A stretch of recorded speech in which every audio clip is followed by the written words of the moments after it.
If you've been feeling anxiety, overwhelm, and hopelessness due to the state of the world, you are not alone. In this video, I'm going to share 5 exercises and journaling prompts that have helped me move through uncomfortable and challenging feelings, especially when I get caught into the cycle of doom scrolling and going down deep rabbit holes. If you're new here, hi, my name is Cassandra and I create videos on productivity, self-love, and the occasional travel and living abroad vlog. Let's work through these uncomfortable feelings together. So I've been journaling since probably the 2nd or 3rd grade when my mom actually bought me my first diary and asked me to just document my day in it. And back then I probably did not realize it was journaling, but I've definitely cultivated the habit since, I don't know how old you are when you're in 2nd or 3rd grade, maybe 8? But I've been journaling since then, and it has become one of my favorite ways to process just lots of big feelings that are coming up. Over the years, I've also incorporated my journaling practices with mindfulness exercises. And these have also helped me to not only get my thoughts and feelings and beliefs down on paper, the journaling part, it's also helped me to really move all of these anxious, overwhelming, and hopeless feelings out of my body so that I am just not a jumbled mess of nerves. I think journaling is a great way to get curious about your thoughts, your feelings, and even your beliefs, and approach them without any judgment and instead a lot of self-compassion. For me, journaling has helped me to create space to breathe and actually to remove myself from any situation or person, circumstance that is causing me to feel a lot of anxiety, overwhelm, and just hopelessness. And instead of, stewing myself in those feelings, journaling allows me to basically reset and then brain dump all of these things and thoughts and then take control of how I actually want to feel. So if you've been feeling a lot of anxiety, overwhelm, and hopelessness, and honestly, let's just get real here, existential dread for the world like I have been, then I hope these 5 exercises and journaling prompts will help you move through these emotions and create a sense of calm and spaciousness for you. So the first exercise I like to call brain dumping, and it is really just that. It's grabbing your journal, flipping it open to a page, and honestly brain dumping anything that is on your mind. For me, I usually do this in the morning after I get my coffee. I sit down at my desk, I grab my journal, and then I just start writing anything that I am thinking, anything that I'm feeling, and whatever is just ruminating on my mind. It could be stuff that I saw on social media, it could be events that happened, a dream that I had, and it's stuff that is basically bringing up feelings of lots of anxiety, stress, overwhelm, overthinking, and just things that are making my head feel really cloudy. I think when we say things like brain dumping, one thing that I've noticed that I used to do and that I have heard other people do is when they are brain dumping, they tend to start self-editing or self-censoring, I think is the word, themselves in their own journal. So it's kind of pausing before you write or thinking, oh, this sounds so mean. And to be honest, y'all, I think when you are in the phase of brain dumping, there isn't any judgment. It's your thoughts, your feelings, your beliefs basically going into your journal for you, nobody else. And if you are going to sound mean and you are going to say mean things, or somebody could think, oh my gosh, how could she be thinking that? Or how could they be thinking that? That's totally fine, because that's really what brain dumping is all about. It is just getting all of these things floating in your head down on paper and out of your system. And trust me, y'all, it is cathartic. Sometimes I have cried, sometimes I have reread my entries and thought, oh my gosh, I'm a bitch, and that's okay. That's what brain dumping is for, because it really helps to just get these emotions flowing down onto paper and out of your head. Once you've finished brain dumping, I will share something with you all that some people may be like, what? Why wouldn't I do this? I actually don't think you need to go back and reread your entry. Sometimes I feel like a brain dump is just that, a brain dump, and you can create lots of space for yourself by doing that, by just kind of purging everything onto paper, leaving it there, closing your journal and walking away. And if you feel like you would like to review anything that you wrote down because you want to see if there are patterns, or you're kind of just curious, like, what was I feeling? Like, you know, I don't feel that way anymore, but I'm kind of curious as to what I was feeling previously, then you can go back and read your brain dumped journal entry. But honestly, I don't think you really need to, especially right after you do it. I feel like you can leave it there, create some space for it, and then return to it whenever you want to. Well, we are outside because another way that helps me to feel less isolated and anxious is to actually leave my house. I notice that when I am always inside the four walls or many walls of my apartment, I do not feel good. It makes me feel like I'm trapped, like I'm stuck, and like I'm stifled. So going outside and taking a walk and being in nature is one of my favorite ways to just get a breath of fresh air. And that was not supposed to be a pun. So since I'm already overstimulated being in my house, I actually, when I'm going outside, don't usually take like headphones or anything or put on music, because I end up just like drowning out more stuff or consuming more content. So what I usually try to do is really just go out and take like observation walks. I don't know if that's what they're called. They had a term up for it on TikTok or Instagram, but I will go out, no headphones, no music, and kind of just observe my surroundings. I listen to like the sounds of nature. If there's people outside, I people watch and just kind of chill. It's nice. And then I usually come back home feeling way less overwhelmed and way more connected to my local community. One of my favorite journaling exercises is gratitude journaling, and I like to do this in a few different ways. The first thing is to create a list in my journal of 10 things I am currently grateful for in my life, and then once I've listed them out, explain why I am grateful for them.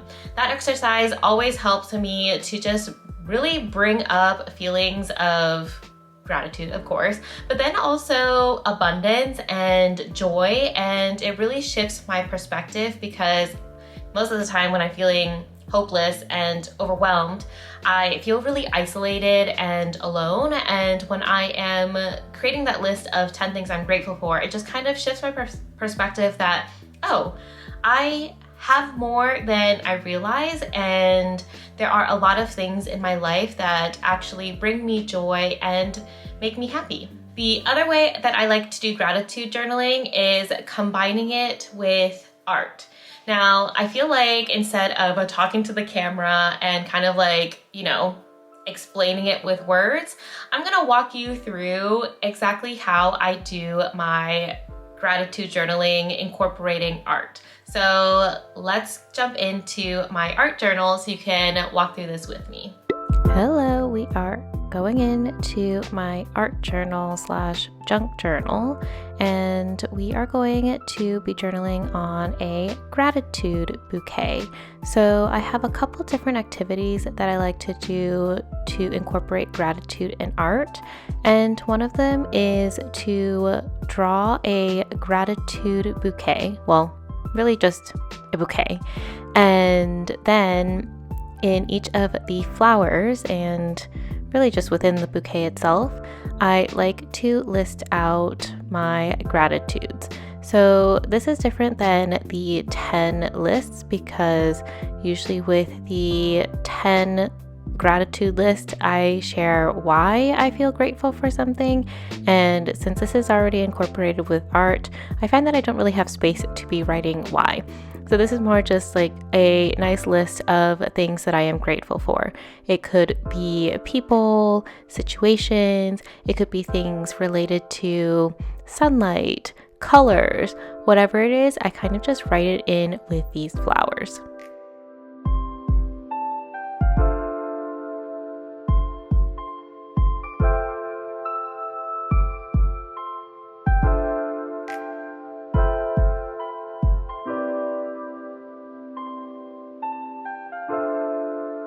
Another exercise that incorporates art with gratitude journaling is drawing out circles and coloring those circles with various colors. So this is another activity that I like to do as well, involving gratitude and art.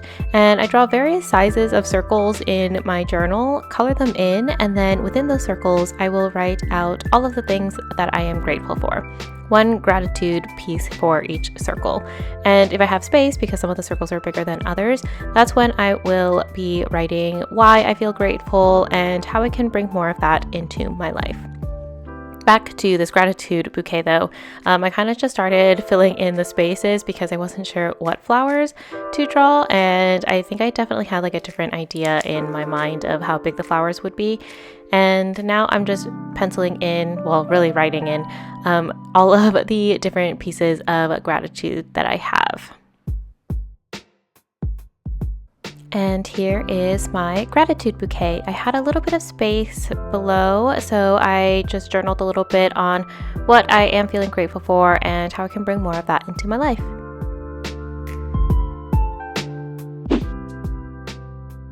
Probably one of the easiest things to do, and I'm putting air quotes here because I feel like it's easy and then also not easy because we are basically an attention economy, is to take a social media detox to help bring peace and calm to your mind. I say again, easy, because this is also something that I struggle with. I am also guilty of doom scrolling on Instagram and TikTok and basically brain rotting on the couch, watching hours and hours of TikTok videos. And it's basically when I am feeling the most anxious and stressed about something. So I am over consuming and just overstimulating my mind because I don't want to think. And I think in the short term, this makes me feel better because I'm like, oh no, I basically like trick myself. I tell myself, oh, I just need to like turn off my brain for 30 minutes and just kind of like scroll on my phone. And yes, it kind of works for the first 30 minutes, but then I get sucked into it and I am scrolling for like 2 hours before I even realize. Like I could be starting at 9 and then next thing you know, it is 11 p.m. and I have been scrolling on TikTok for the past 2 hours, watching who knows what. And this actually makes me feel way worse. I think when I am in my doom scrolling mood or brain rot mood, what ends up happening is I actually feel even more anxious. I feel even more overwhelmed. I don't notice I'm feeling these things until after I like put my phone away and I'm laying in bed after scrolling for 3 hours and I'm like, I cannot sleep. Why can't I sleep? And then my brain starts going rum, rum, rum, rum, rum, rum, rum, rum, rum. I don't know if that happens to you all, but that definitely happens to me. So when I catch myself doom scrolling and going down rabbit holes and stuff, I am way more anxious. I feel way more overwhelmed. And actually for me, it really generates these like terrible feelings of isolation and loneliness. Like sometimes I feel like I want to be connected to people, so I scroll on TikTok and I scroll on Instagram because I'm like, oh, I want to see what other people are doing. But in reality, it like makes me feel even more isolated and alone than before. And then it also makes me feel like I am powerless. Like I cannot do anything. Like there's so much happening in the world and I'm just one lonely person and that whatever I do just will not make any difference. And that's not a good feeling to have.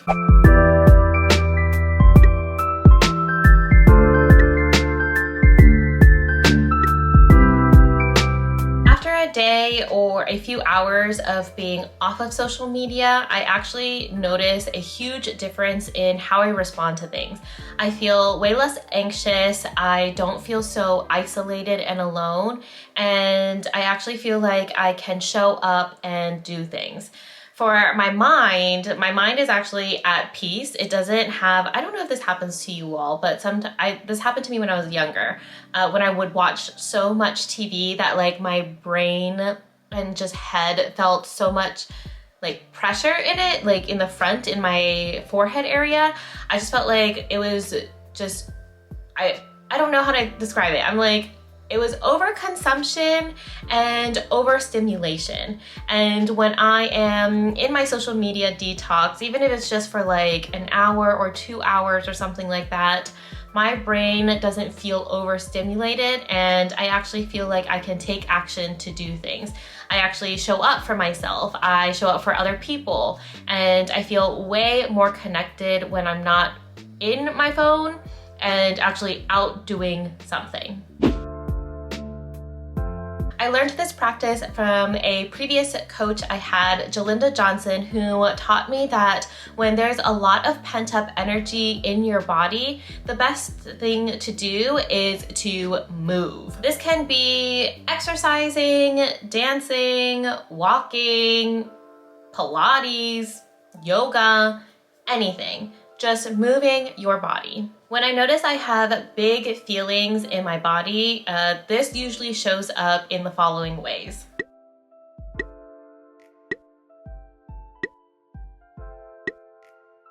When this happens, I know that I have negative energy in my body, basically pent up negative energy in my body that needs to get out. Some of the movement practices that I will do are pretty simple. They could look like a 30-second dance break in my office. I'll jump around my office and swing my arms. And I'll even take 5 minutes to stretch out my body. Having this quick break to move my body helps me so much. I feel lighter, happier, and more joyful. Yes, I got up and like moved my body, but sometimes when I am doing like a 30-second dance break in my office and blasting music, it's also like a little silly, so it just brings me more joy because I am doing something that is fun and playful. To recap, these are the 5 exercises and journaling prompts that bring me more peace, joy, and spaciousness, especially when I am spiraling with anxiety, overwhelm, and feelings of hopelessness.